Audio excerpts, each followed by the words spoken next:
point out that the sun shines down its power to all the world and makes the wind blow strong as it will.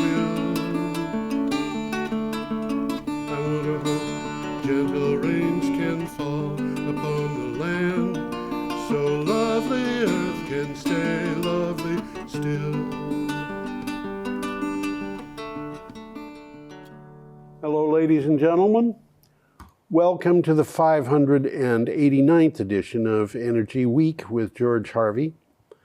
Today is the 5th of September. The show starts with news from August 29th through the 4th of September. The material on this show is taken from my website, geoharvey.com, geoharvey.com. You can go there and click on the date. As I said, we're starting on August 29th. Or you can go to a website that is in the show description posted, and you should be able to find the material you want to see there. Okay, let's just start. There we go. This is an article from Clean Technica. The title is U.S. Clean Energy Jobs Growing at More Than Twice the Rate of Overall U.S. Employment. Clean energy employment increased by 142,000 jobs in 2023, accounting for more than half of the new energy sector jobs. I know that might not make sense, but it means that there are new energy sector jobs, and more than half of them are in the clean energy sector. But the clean energy sector is growing at a rate which is twice as large as that of the rest of the energy sector in the U.S. economy overall. As I said, I know that might sound a little bit confusing because we're saying that the clean energy sector jobs are more than half of all new energy sector jobs, more than half of all the energy of the new. Okay, let's forget that and just go on to the next item. It's kind of hard to explain when you haven't got the words.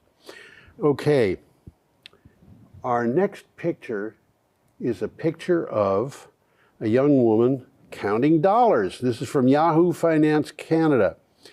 The title is Investors Are Hesitating: Why EVs and Green Energy Move Slowly. Facing macroeconomic shocks, political instability, and weak business cases, key technologies in the transition from fossil fuels are falling behind, a study says. In it, U.S. consulting giant McKinsey & Company warns of a, quote, reality gap, end quote, between ambitions and outcomes. And I want to kind of take a look at this. I also got an item in the last week that said that Shell and Total Energies and one other company at some sort of symposium in Norway said they'd be happy to invest in green energy if it can provide them with a profit. But it has to provide them with a profit. And when I saw that and this, I said to myself, what good is the profit if we run into so much trouble, the amount of trouble that we could run into? What good is the profit? It's not going to do you any good at all. If, things really fall apart, I don't know. It's, we could get into a long difficulty with energy and have that lead into long difficulty with the economy. And, even if the economy doesn't collapse, the lack of profit in the in the economics of new energy is, I think, not a compelling case for investing in things that oil companies invest in. So they're going to invest in something that's going to ruin everybody, or they're going to invest in something that is not quite profitable enough for them. I don't think it's a. I think the thought behind this is wrong, and maybe what we have to do is take a look at the entire idea of profit and the idea of the business of making money. What is the good of it? We live in a situation in which capitalism is the financial backbone, if you will, of our economy. I think we have to look at that. I'm not saying don't have capitalism. I'm saying that what happens all too often is that profit and money are the only things that are worth looking at in investment, for example, or how to live. And I'm sorry, I think that we need to look at more than that. And in fact, we do. You know, I saw that a Rembrandt painting got sold for $1.5 million or something. And how do you evaluate that painting? It has to be done on something other than profit or profitability or something of that type. Okay, the next picture we have is a picture of Montpelier. And this is a picture from 2023. It is, the article is from ABC News, and I chose this picture because it shows Montpelier flooding. But the fact is, it's northern Vermont got badly flooded. The title of the article is FEMA opens disaster recovery centers in Vermont after last month's floods. Now, this month is September, last month was August, but this particular story came out in August, so we're talking about July. The Federal Emergency Management Agency opened, that's FEMA, F-E-M-A, opened disaster recovery centers in Vermont communities hit hard by flooding in mid-July, while Governor Phil Scott said he sought another federal disaster declaration for the second bout of severe flooding that came later in the month. And Vermont is clearly not set up to be used to big floods. And Montpelier has been flooded. Other places in Vermont have been flooded. There's even been flooding in Lake Champlain. And, you know, that's a big body of water. But we have to get used to it. We have to get used to the idea that flooding can happen. And we have to be prepared not only to deal with the results of flooding, but to head it off and be prepared before it comes so that we have better systems in place to deal with it in advance. And yes, I am talking about things like levees. I'm not sure that levees are always the best way of doing things. In fact, I'm sure that they're not always the best way of doing things, but we have to be prepared. Okay, we're up to Friday, August 30th, and we've got a picture. This is an interesting picture.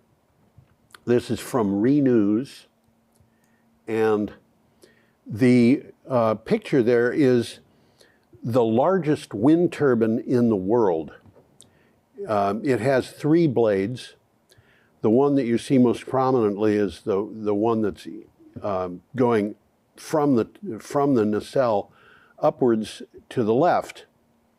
And just to give you an idea of how big this turbine is, that one blade is longer than a football field, including end zones.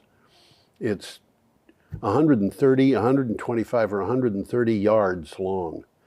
And the wind turbine is a 20 megawatt wind turbine. All right, the title of this article, which comes from Renews, is Mingyang installs 20 megawatt turbine. Now, we talked last week and the week before about the biggest turbines in the world, and in both cases they were nowhere near 20, well, I shouldn't say nowhere near.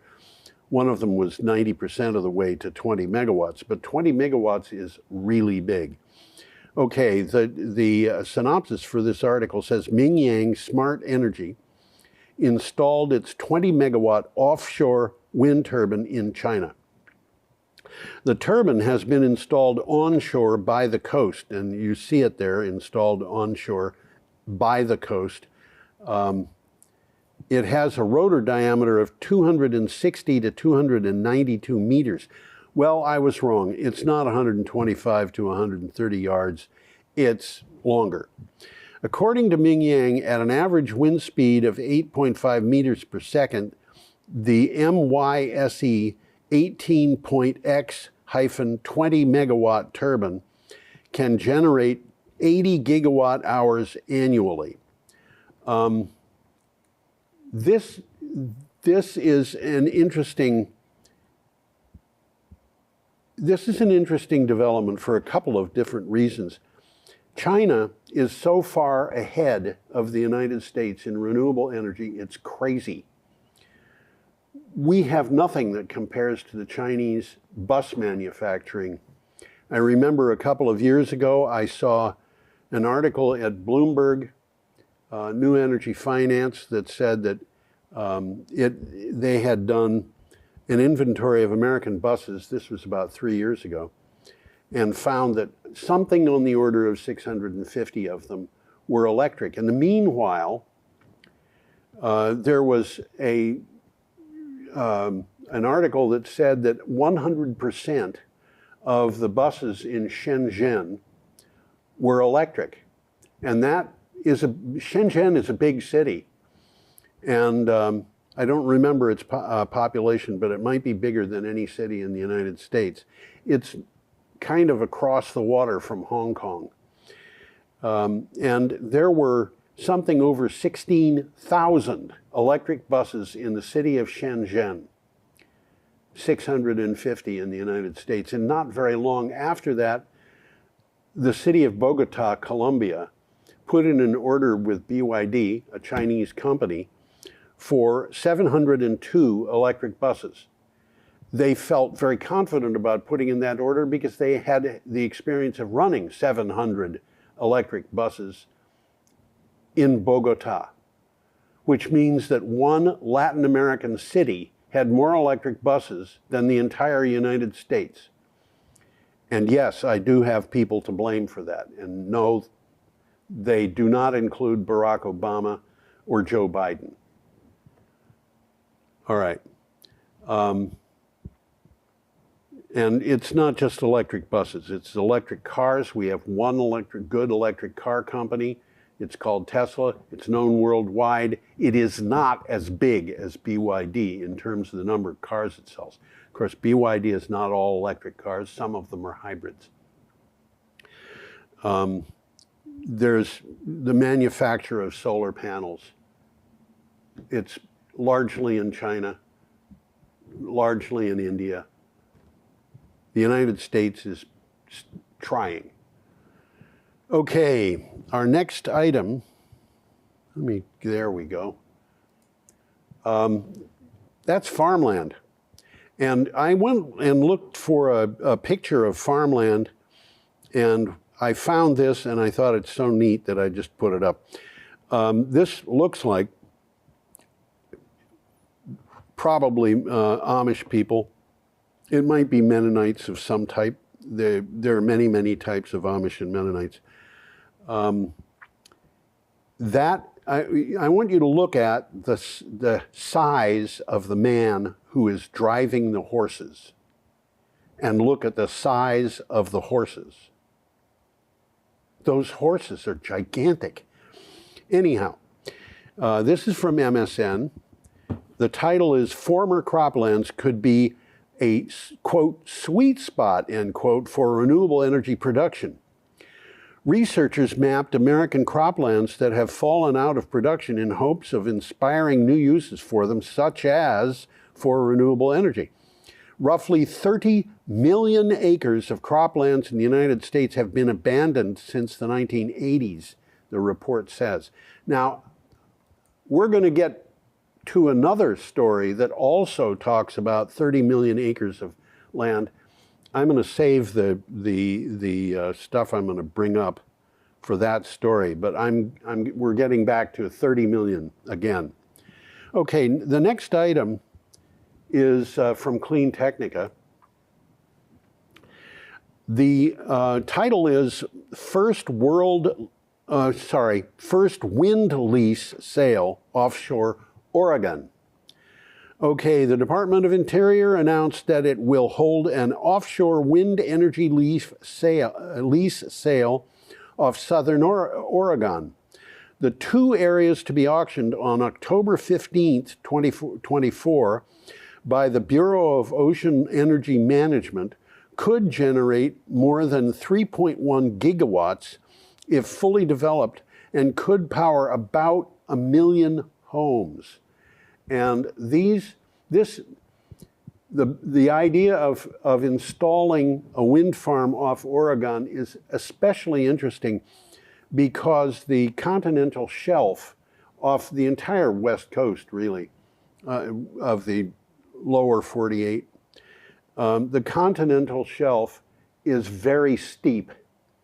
And you either install wind turbines right at the water's edge, or you have to have them floating wind turbines. And floating wind turbines are kind of a new idea. You don't come across floating wind turbines all that often. I know that there are a number of wind farms being built in the world that are floating turbines. I can't remember exactly where they are. I know that there's at least one off the coast of Scotland, and I think there's one off the coast of Taiwan. Anyway, let's go further. We're up to Saturday, August 31st. We have a picture of a desert. And let me put that up. This is from Power Magazine. BLM, that's Bureau of Land Management, considering 31 million acres of U.S. public lands for solar-powered development. The Bureau of Land Management published a plan to make millions of acres of public lands in the western United States available for development of solar power. The plan is to make 31 million acres of public lands available for potential solar energy development. Now, this was the second article that I had that had to deal with 30 or 31 million acres. When I saw these, one thing I asked was, how big is 30 million acres? And it turns out the state of New York is a little bigger than 30 million acres. Various sources, and I think a lot of this considers things like how much offshore land how is it supposed to be counted?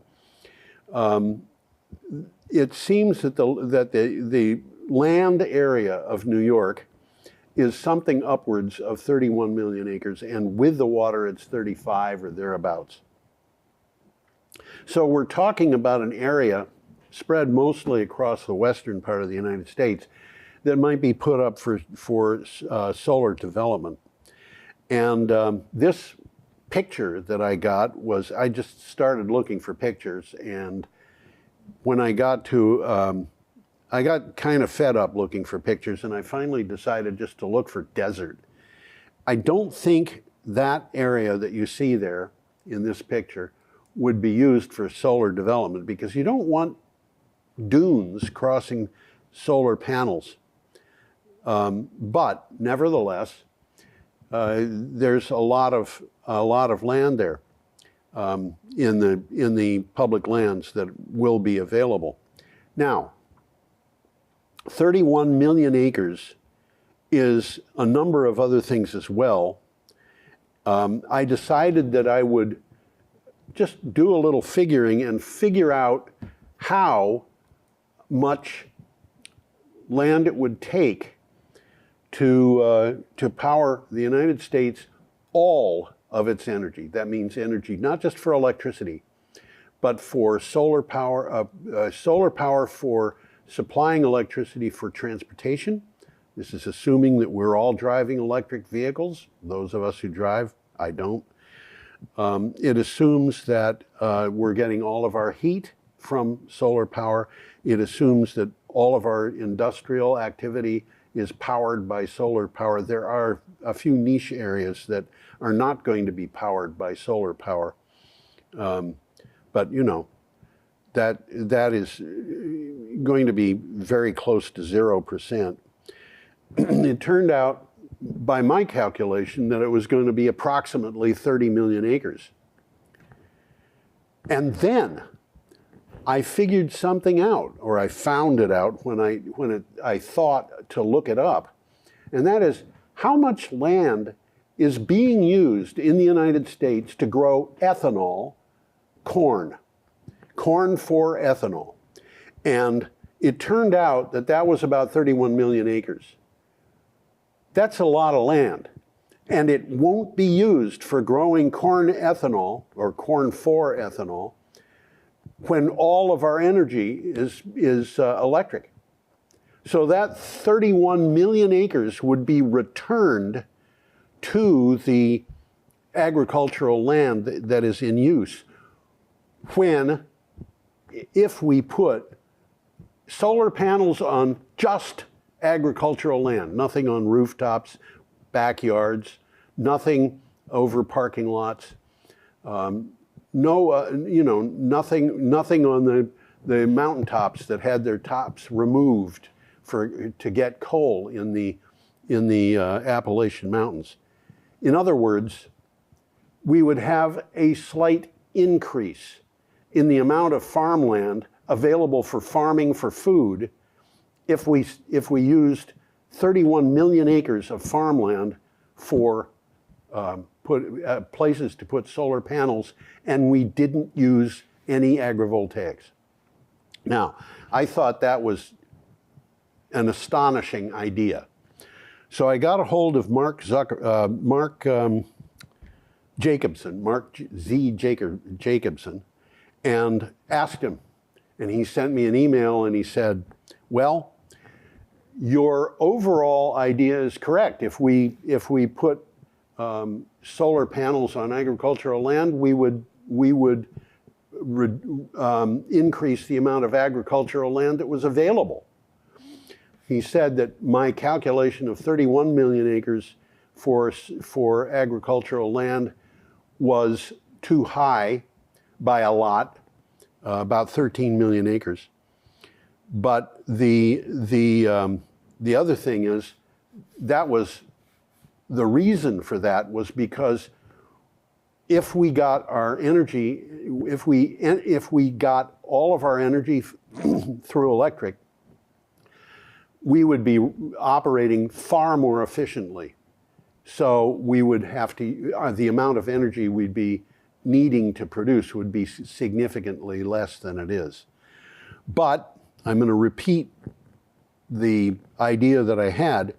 If we used just agricultural land to put in solar panels for all of our energy, and that was 30 million acres, which apparently is too much, we would increase the amount of farmland that we have available for growing crops, because we wouldn't be growing 31 million acres of corn for ethanol. Okay. That was too long. Okay. Our next picture is, it's a picture of inserting a probe being inserted into a stream in the winter, obviously. This is from Clean Technica. The title is When a Summer Drought Begins in Winter, Investigating Snow Drought. A lack of water is most obvious in the summer. But problems with such watersheds as the Colorado rivers don't start in the summer or even in the spring. In fact, they begin in the winter when the snow isn't building up in the Rocky Mountains as it once did. And here you're looking at a stream which is surrounded by snow that in the past would be much, much deeper than it is now. And in fact, that stream, I'm guessing, would have been running almost through a tunnel in the snow in years past. Okay, I'm going to go on again. We have an item from Canary Media, and this is a picture of the MGN Mega Solar Array. Now, the title of the article is Nevada Solar Plus Storage Project Gets Green Light to Use Public Land. In the desert northeast of Las Vegas, a solar farm will soon be installed atop an ancient lake bed.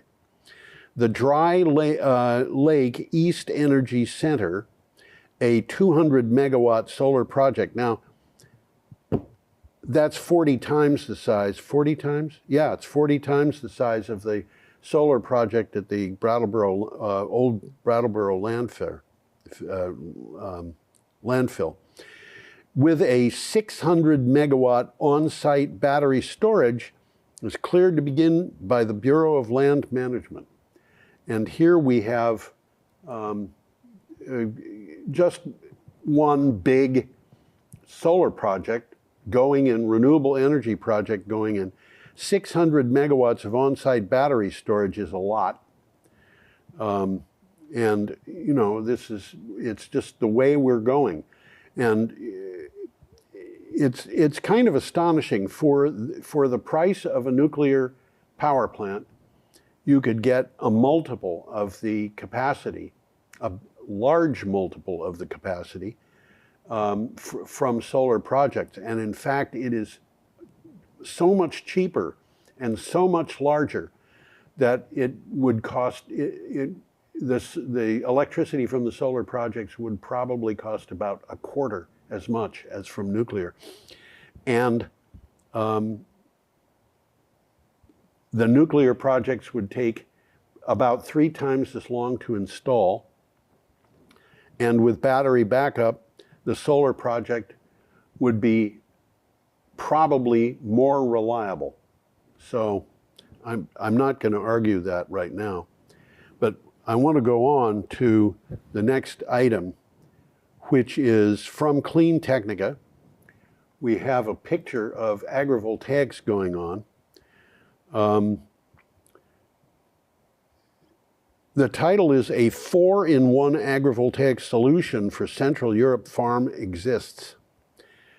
A study focusing on the potential for solar development in 4 Central European nations indicates that agrivoltaics can improve both yields and income, offering a 4-in-1 solution that benefits farmers, food suppliers, biodiversity, and energy resilience. Now you can see the biodiversity going on directly under the panels. You can see wildflowers in that.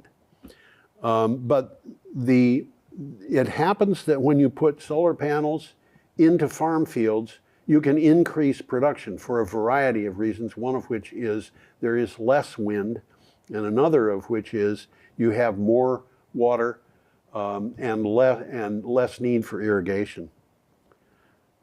You get very often more product. It's really a very strong argument for agrivoltaics. Oh, this next picture I really like. Okay, this is Namche, Nepal, and I know I pronounced that wrong. At least I think I pronounced it wrong, and I apologize for that, but I don't even know what language is spoken there, to tell you the truth. This is from My Republica. The title is NEA receives applications to produce 3,600 megawatts of solar power, surpassing the target by 4 times. NEA, Nepal Electricity Authority. Recently, the Nepal Electricity Authority issued a call for power purchase agreements for 800 megawatts of solar power. The state-owned power utility received applications for 3,600 megawatts, which is more than 4 times the amount initially sought. Much more than 4. It's actually 4.5. But that's a picture of Nepal. I think it looks like kind of a lovely place, doesn't it? Anyway, this is happening all over the world, and I wouldn't think of Nepal as being a prime place to put solar power, but you know, there it is. And there it is. Okay, the next item comes from Clean Technica. And we have a sign in the picture that says, please take nothing but pictures, please leave nothing but footprints. That is a sign in a Florida park. The title is Florida's Citizens Lose Out on Federal Climate Funding Due to DeSantis Trickery. Governor Ron DeSantis and the Florida Department of Environmental Protection announced that the Great Outdoors Initiative would commercialize several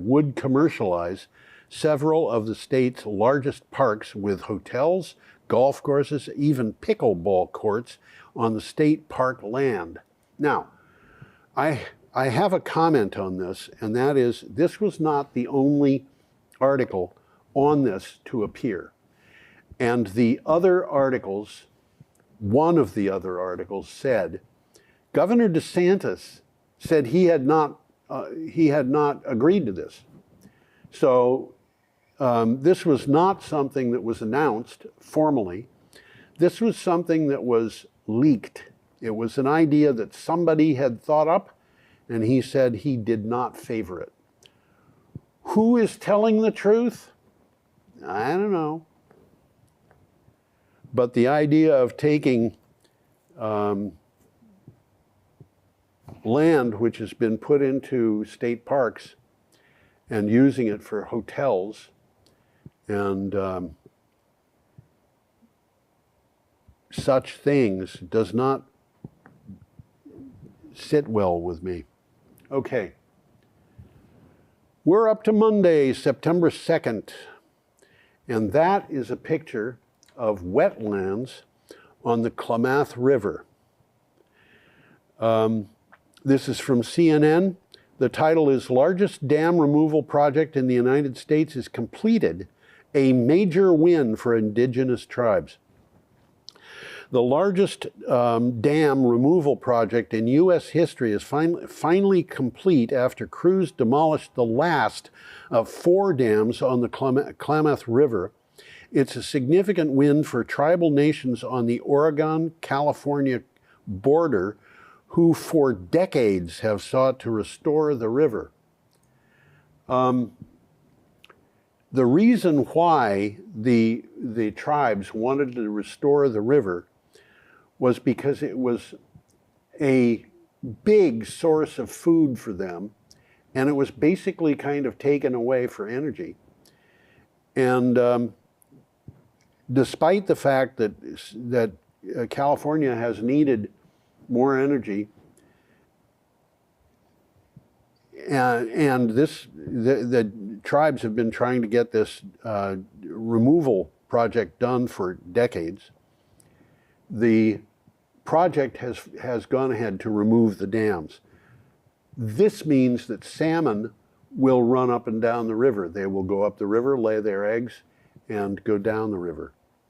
And it puts in mind something that I want to tell people. One of the projects that I've got going on over on Elliott Street in Brattleboro, Vermont, is we in my building grow a lot of citrus fruit, and we've got lime, Persian lime, Meyer lemon, Eureka lemon, Calamandan, which is a natural hybrid of some kind of orange with kumquats. But one of the things that we grow there is a couple of different types of finger limes. And finger limes are, well, they're about the shape and size of my pinky. And if you cut one across and kind of twizzle the ends, the vesicles inside fall out. They're spherical. And two of the plants that I've got, trees that I've got, we grow these in pots so they can come in during the winter. Two of the plants produce kind of pale green vesicles. They look like green caviar. One of them is a red finger lime, which is rather rare. And its fruit, which we don't have any yet, but I think we'll get the first ones next year. Its fruit produces what looks like salmon roe. Doesn't taste like salmon roe, it tastes like limes. A mixture of lime and grapefruit. Okay, I just thought I'd tell you about that. We also grow figs and other things. Okay, the next piece that I've got is from Clean Technica. And the title of it is EV battery makers have been doing it wrong this whole time. Now, this is interesting because it means a minor change can make a major difference. Our out of the blue, we have new and important news for lithium batteries. In the past, lithium-ion batteries got their first charge at low power. Researchers recently found that while some lithium was lost when the first charge was at high power, battery life was extended by an average of 50%. And 50% that'll make a big difference. It means that if your battery will go bad after you've put 100,000 miles on it in your car, now it'll go bad after 150,000 miles. That's a big deal. So, you know, one weird trick, which is why that thing had that picture had a title of Weird Trick. Okay. We have an item from Renews. This is a picture of the Delfini solar farm in Greece. And you'll notice that it's on a hill or a mountain. Ciro's 100 megawatt Greek solar farm goes live. That is a 100 megawatt solar farm. So you're seeing a huge solar farm. The 100 megawatt Delfini solar farm in Greece has reached commercial operation, Ciro Generation announced. The project will generate 150 gigawatt hours of electricity annually, equivalent to powering 58,140 homes and avoiding 65,300 tons, that by the way is metric tons, of CO2 emissions. The PV array was built on mountainous terrain. Well, yes, it's built on mountainous terrain. You see all the switchbacks going up that mountain to the top. And obviously the sides of the mountain got too steep to use. And by the way, that mountain in ancient times was clear cut. Greece has mountains that have no forest on them, and the reason is because they were clear cut in ancient times. Okay. We're up to Tuesday, September 3rd, and we have a picture of a solar system in Nevada. This is from Clean Technica. Bureau of Land Management releases proposed Western solar plan. The Bureau of Land Management announced its proposed roadmap for solar energy development on public lands, as we have already seen. The plan is designed to expand permitting for efficient and environmentally responsible solar projects on public lands across the West. If you're interested, this is another article on the same system, putting solar panels on public lands. It's different from the one that we had discussed earlier. And if you want to get to them and read them, you'll find a different answer to the same problems. Okay, next we have, sorry about that, a picture of an offshore wind farm. This item is from Renews. The title is Offshore Wind Farm Returns in 9.6 Gigawatt CFD6. Now this CFD is contract for difference, and 6 means that this is the sixth contract for difference auction. Offshore wind developers secured contracts for about 5,300 megawatts of capacity. In the UK's government's allocation round 6, renewables auction. The strike price for fixed offshore wind projects is between 54 pounds and 23 pence per megawatt hour and 58 pounds 87 pence per megawatt hour. The technology has been set at 73 pounds per megawatt hour bid ceiling prior to the auction. Now, obviously what's happened here is that the cost of offshore wind power, the electricity from an offshore wind farm, has fallen from 73 pounds per megawatt hour a year ago to 54 to 59 pounds per megawatt hour, from 73 to 54 to 59 in 1 year. And that is important. It means that the cost of installation has gone down, the cost of cabling has gone down, the cost of conversion from the DC, from the wind turbines to AC, the cost of backup, which means the cost of batteries, all of this has gone down. And it means that offshore wind power is coming to its own again. Installation amounts are improving. This is actually, I hate to say that it's exciting. There's a lot of things in this world that are exciting, the numbers for offshore wind being one of them.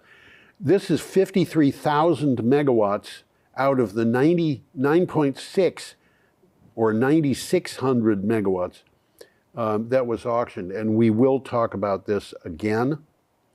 In fact, we will talk about it immediately again. Our next item is from Renews. The title is Solar Shines with 3 Gigawatt Haul in UK Auction. Solar projects totaling over 3 gigawatts have secured, that's 3,000 megawatts, has secured contracts for difference in the UK government's latest renewables auction, making solar the second highest backed technology after offshore wind. Around 1 gigawatt is to be delivered in 2026 to 2027, and just over 2 gigawatts in 2027 to 2028, with a total of 3,288.31 megawatts allocated overall.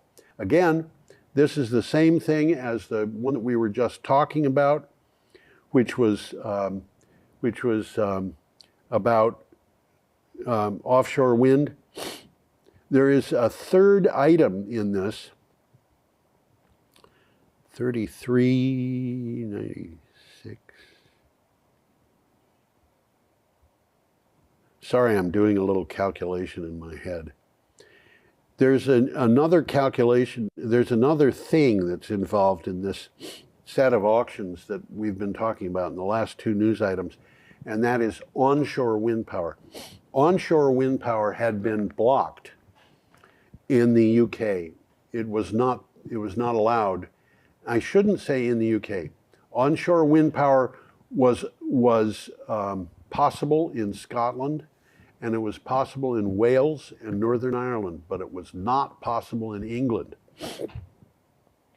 England represents a large part of the land in the UK, and with the new government that came in, it is now possible to install wind farms on UK land again. I'm sorry, English land again.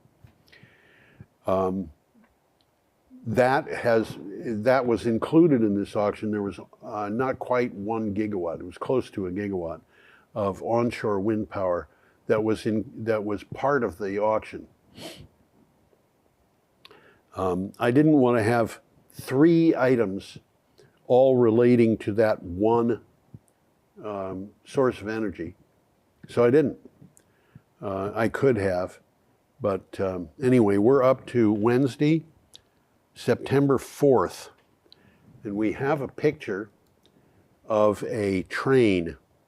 This is an electric train running in California.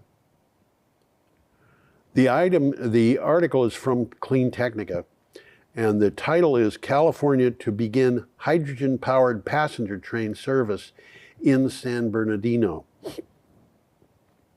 The California Department of Transportation plans to convert its fleet of intercity locomotives to zero-emission technology by 2035. The agency says hydrogen power will put California's passenger trains on the fastest track to zero emissions future. Now, I want to point out something about this train, and that is that this train does not have hydrogen power. It is electric. As you can see, it's got I forget what those things are called that go up to the overhead wires, but it has one. It's running from electricity on its overhead wires. The thing is, the new trains, which will have hydrogen power, are also electric, but the difference is that they will carry their own power, and they will they'll carry it in the form of hydrogen, and they'll use it in fuel cells to power themselves. I am not convinced about hydrogen fuel cells. I'm convinced that they'll work, but I'm not convinced about hydrogen. I think hydrogen is rather difficult for a bunch of reasons. And one thing, people don't realize how weird hydrogen is. Hydrogen cannot be carried around in liquid form. And the reason for that is because it has to be brought almost to absolute zero to liquefy. It is one of the hardest things in the world to liquefy. And of course, it's pretty hard to have a bottle that has liquid hydrogen in it, in which the hydrogen isn't boiling out, because it will burst a bottle if the bottle is absolutely stopped, because there's going to be heat getting through the bottle no matter how good the bottle is. So the hydrogen that is used for a train has to be a gas. And that means you have to use highly compressed gas. Now, hydrogen has an atom, a molecule that is incredibly small. the molecule is so small that it will fit between the atoms in an alloy of steel. And that means that if you have a bottle of compressed hydrogen, the hydrogen will gradually go through the steel to get out. It will simply leak through the steel. It takes a long time to use up a bottle of hydrogen by allowing, I shouldn't say to use up, it takes a long time for the hydrogen in a bottle to escape by leaking out through the steel, but it does do it.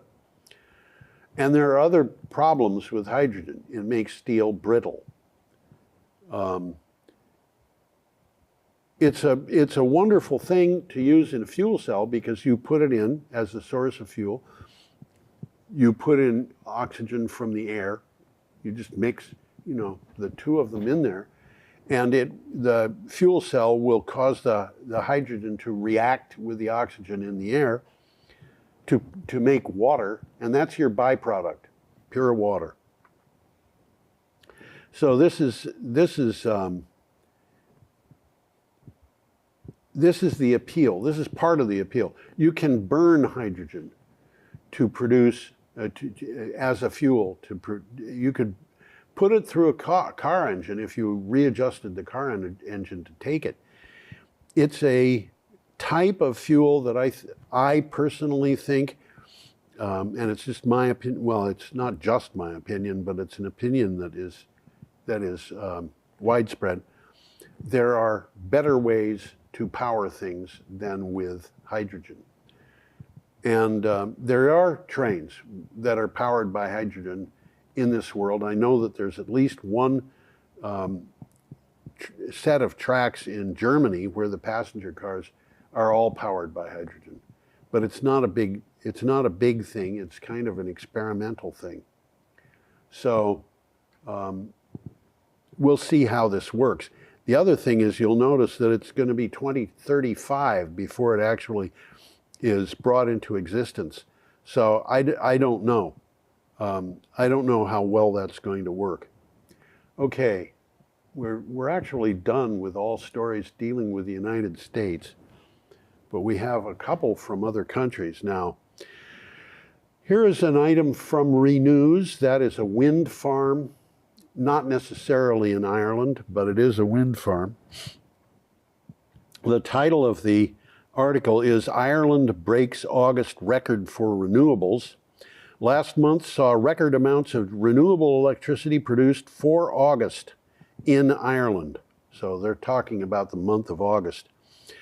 Provisional data from grid operator IRGrid suggests around 898 gigawatt hours of electricity was generated from wind farms in August, the highest ever figure recorded for the month, and 34% of all of the electricity used in Ireland. So Ireland has had problems dealing with renewable power. 2 years ago, or 3 years ago, it was facing fines. I don't know what happened with the fines, but the countries in the European Union have got to come up with solutions to their energy emissions, or they face fines. And one of the things they did was they told various countries that they had to reduce their emissions by some amount, and left it to the countries to figure out how to do that. Well, Ireland was way behind. So now with 34% of the electricity in August from wind power, it sounds like, and that doesn't tell you how much they got from hydro and solar power. That is an indication that they have installed a lot of wind turbines, and that put them kind of ahead for what was expected a few years ago. Now, our last story, I kind of like this picture. The picture is just a picture of wind turbines. The story is from Yahoo Finance UK. And the title of the story is Italy's renewable power output overtakes fossil fuels for the first time. In the first 6 months of 2024, Italy produced more energy from renewable sources than from fossil fuels for the first time ever. The power grid, this is according to the power grid operator Terna. Italy plans for 63% of its electricity to come from renewable sources by the end of this decade. And basically what's happened here is that if you take renewable sources, I believe that is, clearly it's wind power, solar power. It may include geothermal. It probably includes batteries, undoubtedly includes hydropower, probably includes biomass. I don't think Italy has any nuclear power. And what has happened is that Italy is getting its act together much better than the United States is, I should say. Okay. We are at the end of our program, and what I am telling everybody is please have a satisfactorily perfect week. Now, I want to tell you, having a satisfactorily perfect week is not the same as having a perfect, okay, I have to back up here. Have a satisfactorily perfect week is it is possible to have a week that is perfect but not satisfactory. That happens when it's perfectly bad. So satisfactorily perfect means it's perfect and you're happy. I hope you have a wonderful week. I hope you come back next time. In the meantime, see you around town. Bye-bye.